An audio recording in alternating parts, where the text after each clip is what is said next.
Thank you, Mr. Speaker. The current bill cuts hydropower by $15 million, and this amendment seeks to restore that. And it offsets it with DOE, Department of Energy, administrative costs. Actually, the amendment reduces outlays by $8 million because, Mr. Speaker, water power programs are vitally important to reducing our dependence on foreign energy sources. Hydropower is available in every region of the country, every single region. Literally 2,200 hydropower plants provide America's most abundant source of clean, renewable energy and accounts for 67% of domestic renewable generation, a total of 7% of the generation across the country. This amendment stands to create 1.4 million new jobs by 2025, Mr. Speaker.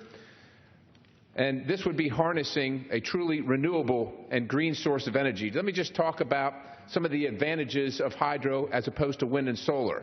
Hydro is predictable, year-round output. Solar, wind require often a battery backup or an alternate power source if they're going to be viable. And even routine maintenance on a windmill way up there is problematic and expensive, where hydro is right down there in the ground where we are. It's easy to maintain. Hydropower facilities are quiet and often unobtrusive. Most of the neighbors don't even know they're there. Oftentimes we hear complaints about wind generation and the noise it also generates along with the power.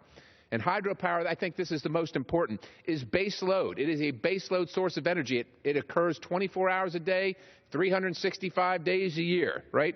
It's actually what backs up the other intermittent sources of alternative energy. So that's really important in that context. Now, hydropower faces a comprehensive regulatory approval process, and some folks don't like that, but the important part about that is everybody's involved. FERC, federal and state resource agencies, local governments, tribes, NGOs, and the public. Everybody gets buy-in before a hydro plant goes online. 60,000 megawatts of preliminary permits and projects await final approval and are pending currently before the Commission in 45 states. Mr. Speaker, this is not parochial. There are 80,000 non-powered dams across the U.S. right now that could accept hydropower.